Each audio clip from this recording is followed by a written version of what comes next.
नमस्कार, मैं दुर्गेंद्र चौहान हूँ और आप देख रहे हैं हमारा खास कार्यक्रम मंथन। मंथन में आज बात करेंगे हम राम नाम लूट की, नारी शक्ति की, चचा भतीजे की और टॉयलेट की वाली राजनीति की। तो सबसे पहले राम नाम की लूट बताएंगे।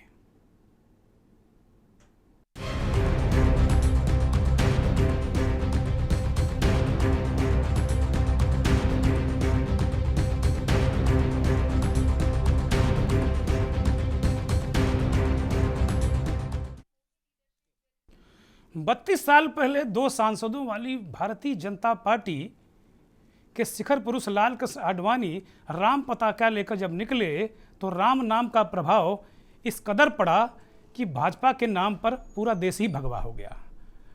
आडवाणी की जो मेहनत है अब वो रंग ला रही है और पूरा भारत, ये तस्वीर जो है ये उस वक्त की है जब लाल कृष्ण आडवाणी रथ यात्रा कर निकले थे और बिहार के समस्तीपुर में लालू प्रसाद यादव तब के मुख्यमंत्री ने उन्हें गिरफ्तार करवाया था। तो ये जो राम नाम की यात्रा शुरू हुई 89 में, वो यात्रा आज इतनी प्रबल होकर पूरे भारत में भारतीय जनता पार्टी को इतना फलीभूत हुई कि केंद्र से लेकर राज्यों तक भाजपा का ही कब्जा है और चारों तरफ जो भारत के नक्शे में भगवा रंग ही नजर आता है।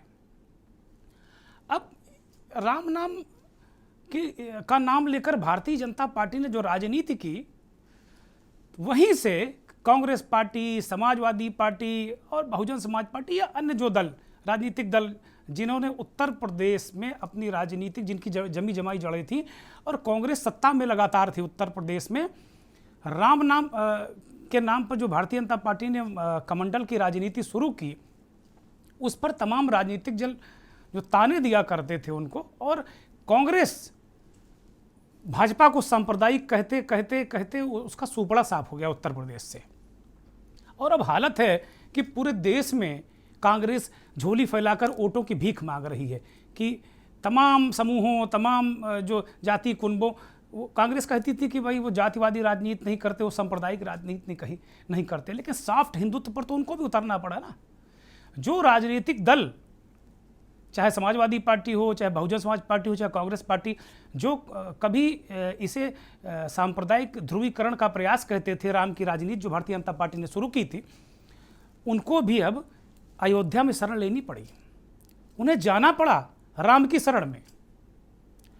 और अब यही नहीं, अभी ताजे ताजे जो राम भक्त हुए हैं वो संजय सिंह और मनीष सिसोदिया, एक उत्तर प्रदेश के प्रभारी हैं और सांसद भी हैं और दूसरे दिल्ली के उप मुख्यमंत्री, ये आज गए अयोध्या दोनों, और उन्होंने किस तरीके से वहाँ भजन कीर्तन, संतों का आशीर्वाद, भंडारा, क्योंकि कल इनकी तिरंगा यात्रा अयोध्या से शुरू होनी है, और किस तरीके से इन्होंने सॉफ्ट हिंदुत्व का रास्ता इनको भी अपनाना पड़ा। तो केजरीवाल गणेश पूजा करवाते हैं, हनुमान चालीसा के पाठ करवाते हैं। इससे पहले यही नहीं है, इससे पहले कुछ और तस्वीरें आपको दिखा देते हैं। बहुजन समाज पार्टी के सतीश मिश्रा रामलला के दरबार गए, उन्होंने दर्शन किए और वहीं से अयोध्या से भगवान श्री राम का नाम लेकर जय जय श्री राम करके उन्होंने भी हनुमानगढ़ी के दर्शन किए और उन्होंने भी अपनी जो प्रबुद्ध सम्मेलनों की शुरुआत राम मंदिर में दर्शन करने के बाद ही किए। अयोध्या में मत्था टेकने के बाद, यानी अयोध्यापुरी जाकर ही उन्होंने अपने जो दर्शन किए भगवान के, उसके बाद राजनीतिक सफर शुरू किया। चाहे समाजवादी पार्टी हो, चाहे बहुजन समाज पार्टी हो, कांग्रेस, राहुल गांधी भी अयोध्या गए थे और उन्होंने जो राहुल गांधी ने अयोध्या गए, उन्होंने दर्शन किए, उस काफ़ी पहले की हालांकि बात है। अभी आप देखिए, राहुल गांधी अयोध्या गए और उन्होंने जो इससे पूर्व जो वो उन्होंने अयोध्या में दर्शन किए, कभी इससे पहले उन्होंने अयोध्या की यात्रा नहीं की थी, बाहर ही हनुमानगढ़ी के दर्शन करके चले आए। लेकिन राहुल गांधी को भी जाना पड़ा और प्रियंका गांधी, उनकी बहन, जो इस समय उत्तर प्रदेश के दौरे पर हैं, वो अयोध्या तो अभी नहीं गई हैं, लेकिन उन्होंने राम भक्त हनुमान के चरण पकड़ लिए रायबरेली जाते हुए। वो तस्वीरें भी अगर होंगी तो वो भी हम आपको दिखाएंगे कि किस तरीके से उन्होंने इसका जो सॉफ्ट हिंदुत्व की जो कहानी है ना पूरी, उसको उन्होंने पकड़ लिया। अब ये तस्वीरें आपको दिखेंगी, शायद हमारे सहयोगी प्रियंका गांधी की दिखा रहे हैं। ये हनुमान जी राम भक्त, उन्होंने कहा कि चलो राम जी के दर्शन तो करेंगे चल के अयोध्या में, चलो राम भक्त को पकड़ लो, भगवान मिल जाएंगे। तो ये भी एक वो है, एक राजनीतिक सॉफ्ट हिंदुत्व का जो सिस्टम है, जो कुल मिलाकर लब्बो लबाब ये निकला कि जो सारे राजनीतिक दल हैं उनको राम की शरण में जाना पड़ा। सारे राजनीतिक दलों को राम की शरण में जाना पड़ा। प्रियंका गांधी हनुमान जी को पकड़ लेती हैं कि भाई हनुमान जी के दर्शन करती हैं, सतीश मिश्रा चले जाते हैं अयोध्या, राम के दर्शन करते हैं। मनीष सिसोदिया और संजय सिंह आज गए और उन्होंने, इन दोनों ने तो अद्भुत रास्ता पकड़ लिया, सीधे माँ जानकी की शरण में चले गए। उन्होंने कहा कि माता जानकी, अब आप ही राम से सिफारिश लगाओ कि भाई कुछ थोड़ा बहुत हमारी भी झोली में डाल दें। भारतीय जनता पार्टी को तो छप्पर फाड़ के दिया है, झोली भर के दिया है, अरे कुछ थोड़ी बहुत तो कृपा हम पर कर दो। तो राम जानकी मंदिर में जाकर माँ जगदम्बे जानकी के इन्होंने दर्शन किए, महंत जी से आशीर्वाद लिया। उसके बाद क्या कुछ कहा मनीष सिसोदिया ने, और उससे पहले महंत जी क्या बोले। महंत जी भी बड़े पहुँचे हुए हैं, उन्होंने भी बड़ा घुमा फिरा कर बातें की, राजनीति की चाशनी में लपेट लपेट कर उन्होंने जो बातें कही, जरा सुन लीजिए महंत जी को और उसके बाद मनीष सिसोदिया को।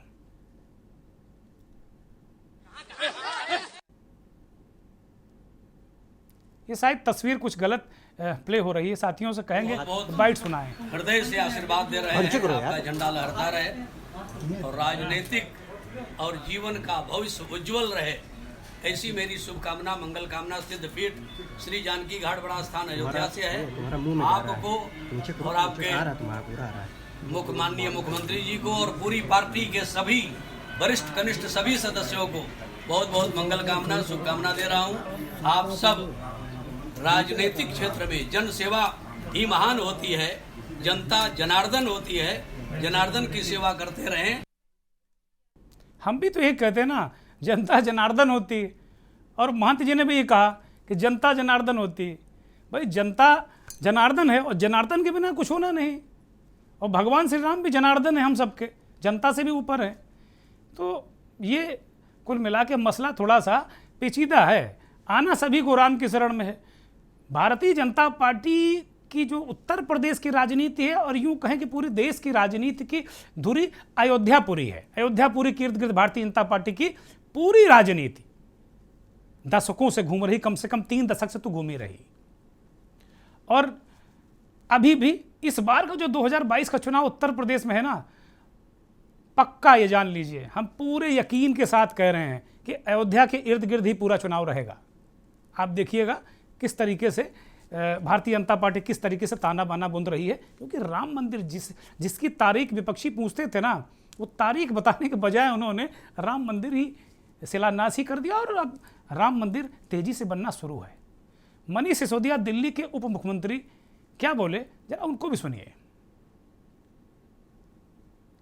अयोध्या में भगवान राम का आशीर्वाद लेने, भगवान राम की कृपा प्राप्त करने के लिए मैं यहाँ आया हूँ, और यहाँ सीता माता के जानकी पीठ पर भी मुझे आशीर्वाद मिला है, संत देवों का आशीर्वाद मिला है, मुझे महाराज जी का आशीर्वाद मिला है, और महाराज जी के आशीर्वाद से, भगवान राम की कृपा से आज दिल्ली में और देश में अरविंद केजरीवाल जी के नेतृत्व में जो राजनीति चल रही है, उससे पूरी दुनिया में सम्मान मिल रहा है, पूरे देश में सम्मान मिल रहा है। तो कह रहे हैं, मनीष सिसोदिया कह रहे हैं कि भगवान श्री राम की कृपा से दिल्ली में भी उनको सत्ता मिली, और दबे शब्दों में कह रहे हैं भाई राम तो मर्यादा पुरुषोत्तम है, कल्याण करते हैं सबका, तो मेरा भी कल्याण करें, कह गए वो बात। अब ये तो बात हुई आम आदमी पार्टी की कि किस तरह उन्होंने कहा। वही हम कह रहे थे ना, जो आज हमारा जो मुद्दा है ना, राम नाम की लूट है। और ये जो पूरा मसला है ना, कभी संत पुरुषों के मुंह से हमने सुना है कि राम नाम की लूट है, और लूट सके तो लूट, अंतकाल पछताएंगे प्राण जाए जब छूट। तो ये तो एक फिलॉसफी, एक थ्योरी, एक ऐसा जो हम सब मानव जाति के लिए दिया गया, संतों ने, महंतों ने, तुलसी बाबा ने इन बातों को कहा होगा। लेकिन अब हम कहेंगे कि राम नाम की लूट है और लूट सके तो लूट, तो नेता जो है ना वो राम नाम लूटने के लिए, जो राम नाम का जो यश है, राम नाम का जो प्रताप है, उसको लूटने के लिए नेता अब अयोध्या के इर्द गिर्द मड़रा रहे हैं, घूम रहे हैं, मरड़ा ही रहे हैं। ये जो मड़राना शब्द है ना, बिल्कुल फिट रहेगा। अब यही नहीं है, ओवैसी साहब वो भी अयोध्या से उबर नहीं पाए, उनको भी अयोध्या अयोध्या अयोध्या अयोध्या लगा रहा। भले ही नाम वो फैजाबाद लेते रहे, लेकिन वही राम सर्किट, भगवान श्री राम के आभा मंडल, हालांकि उनका तो पूरे विश्व में आभा मंडल है, लेकिन अयोध्या पुरी के इर्द गिर्द, उसी की पेरीफेरी में, रुदौली में उन्होंने अपने चुनाव अभियान की शुरुआत की और रुदौली से उन्होंने पूरे देश की तरफ और उत्तर प्रदेश में एक तरीके से एक निशाना साधा और मुसलमानों को अपनी तरफ लाने की उन्होंने कोशिश की। और सीधा उनका भी खेल, खुला खेल उनका फरक्काबादी है। वो दबी छुपी बातें नहीं करते, क्योंकि उनको पता है कि हिंदुओं के वोट तो उन्हें मिलने वाले रहे, मिलेंगे नहीं। तो सीधे सीधे जो समाजवादी पार्टी का एक थोक वोट बैंक है ना, उसी में स्लाइस करो, यानी कट कर दो। तो ओवैसी साहब ने ये पूरी कहानी कथा काया की। तो अब मुझे कोई याद नहीं पड़ रहा जिसने अयोध्या की परिक्रमा न की हो, चक्कर न लगाए हो, कोई ऐसा व्यक्ति याद नहीं पड़ रहा। अब हमने सारी बातें आप सबको बता दी और इसका मर्म समझा दिया है कि आज हम इस पर क्यों बात कर रहे हैं, राम नाम की लूट पर बात क्यों कर रहे हैं। आखिर भाई लूटे पड़े हैं, राम का नाम बिल्कुल, राम को बिल्कुल राजनीति में उतार दिया है। पहले भाजपा पर यही लोग आरोप लगाते थे कि भारतीय जनता पार्टी राम के नाम का राजनीतिक प्रयोग कर रही, अब खुद भी चले गए, क्योंकि ये तय हो गया है इस भारत भूभाग में और उत्तर प्रदेश में, खास तौर पर उत्तर प्रदेश में तय हो गया है कि राम के बिना राजनीति यहाँ हो नहीं सकती। ये तय है, ये कटु सत्य है। इस पे चाहे जितना जो कुछ कोई कहे, लेकिन ये कटु सत्य है। और जब ये सब लोग दौड़ पड़े ना राम नाम जपने के लिए अयोध्या, तो इसी बीच उत्तर प्रदेश बीजेपी के जो अध्यक्ष हैं स्वतंत्र देव जी, स्वतंत्र देव ने एक ट्वीट भी किया और कुछ तीखी तीखी बात भी की, वो भी जरा सुन लीजिए। अंधेरा छटेगा, सूरज निकलेगा और कमल खिलेगा मित्रों, और अटल जी के नेतृत्व में कमल खिला मित्रों। और देश के प्रधानमंत्री बने, जब देश के प्रधानमंत्री बने तो सदन के अंदर, लोकसभा के अंदर 13 दिन में सरकार गिरी मित्रों। और सरकार क्यों गिरी? लोगों ने कहा कि अटल जी सांप्रदायिक हैं। सुषमा जी ने सदन में भाषण दिया कि अटल जी सांप्रदायिक है, भारत माता की जय कहना सांप्रदायिक है तो मैं सांप्रदायिक हूँ, वंदे मातरम कहना यदि सांप्रदायिक है तो मैं सांप्रदायिक हूँ, हिंदू कहना यदि सांप्रदायिक है तो मैं सांप्रदायिक हूँ, 370 धारा हटाना सांप्रदायिक है तो मैं सांप्रदायिक हूँ, मंदिर का निर्माण करना है। देखिए, कुल मिलाकर बात वही घूम फिर कर आ गई जिसे विपक्ष भारतीय जनता पार्टी की कमजोरी बनाने में लगा हुआ था। ये सोच रहा था कि इस देश का जो ताना बाना है वो बहुत सेकुलर है, इसलिए इस ताने बाने में राम को राजनीति में घसीट लाई बीजेपी ना, नुकसान में रहेगी। लेकिन भारतीय जनता पार्टी बहुत अलग तरीके से सोचती है और बड़े बड़े खिलाड़ी पार्टी में हैं। उन्होंने जिसको वो कमजोरी समझ रहे थे ना, उसको ताकत में बदल दिया। उन्होंने कहा कि राम का नाम लेना सांप्रदायिकता है तो हम हैं सांप्रदायिक। सीना ठोक कर कहा कि सांप्रदायिक हैं हम। हवाला अटल जी का दिया, सुषमा जी का दिया और खुद भी खम ठोक कर कहा कि सांप्रदायिक हैं। कहते हैं कि राम की महिमा जिस पर है ना, तो फिर उसका बाल बाका कोई कर नहीं सकता। अब जिन्हें हम वोटर कहते हैं, हमारे वोटर बोले सेगमेंट में, जरा उनकी भी सुन लेते हैं वो क्या कह रहे हैं। आज उत्तर प्रदेश में चुनाव का माहौल धीरे धीरे गर्म हो रहा है। जैसे जैसे चुनाव का माहौल गर्म हो रहा है, वैसे वैसे धर्म, जाति, मजहब की सियासत भी अपने आप चरम पे पहुंचती जा रही है। सपा, बसपा, भाजपा जैसे दल जो किसी विकास के एजेंडे पे काम नहीं करते, कोई धर्म के नाम पे काम करता है, कोई मजहब के नाम पे काम करता है, कोई जाति के नाम पे काम करता है। इन मुद्दों को फिर से उत्तर प्रदेश की 20 करोड़ जनता को, फिर से 22 करोड़ की जनता को फिर से इन्हीं मुद्दों में उलझा के और मत लेने की कोशिश हो रही है। इसका सबसे बड़ा नुकसान ये होता है कि जो नौजवान है वो अपने मूल मुद्दों से हट जाता है। आज नौजवान कहीं ये चर्चा नहीं करता कि हमको कितना रोज़गार मिला, कितनी सड़कें गड्ढा मुक्त हुई, कितने विश्वविद्यालय खोले गए, कितने महाविद्यालय खोले गए, कितने रोज़गार के मौके हमको उपलब्ध कराए गए, इन सब चीज़ों पे अब चर्चा होनी लगभग बंद हो चुकी है। सोशल मीडिया में भी लोग धर्म की बात करते हैं, कोई जय श्री राम बोलता है, कोई अब्बा जान बोलता है, कोई कुछ भी, मतलब आम हमारी जो मूलभूत आवश्यकताएं हैं, जो ये युवा वर्ग की मूलभूत आवश्यकताएं हैं, उस पर हम कोई चर्चा नहीं करते। विधानसभा का चुनाव हमारे उत्तर प्रदेश में लगभग 2022 में पुनः होने जा रहा है और आज हम जनहित के मुद्दों पे बात नहीं करते हुए मंदिर, मस्जिद, इन जैसे मुद्दों पे पुनः वापस आ जाते हैं।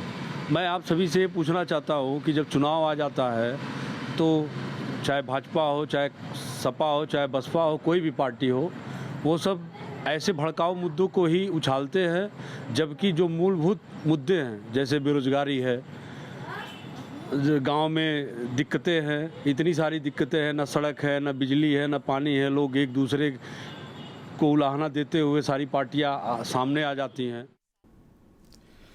देखिए, ये बहुत न्यूट्रल लोग हैं जिनकी बात हम आपको सुना रहे थे, बिल्कुल न्यूट्रल लोग हैं। ये किसी दल से ताल्लुक़ नहीं रखते, कारोबारी हैं, बेरोजगार लोग हैं या छोटे मोटे काम करने वाले लोग हैं जो अपना जीवन कह रहे हैं। बड़ी बड़ी पते की बात इन लोगों ने कही कि भाई कोई बेरोजगारी की बात नहीं करता, कोई दवाई पढ़ाई की बात नहीं करता, लोगों की समस्याएं पे बात नहीं करता। फिर वही आ गया अब्बा जान और पाकिस्तान, जिन्ना, तमाम जो इश्यूज़ उस तरह के जो होते हैं। और लोग ये भी कह रहे हैं कि ये माहौल जानबूझकर सांप्रदायिक बनाया जाता ताकि इसमें फ़ायदा हो, लेकिन जो आम आदमी, जो मूलभूत मुद्दे, वो चले जाते हैं।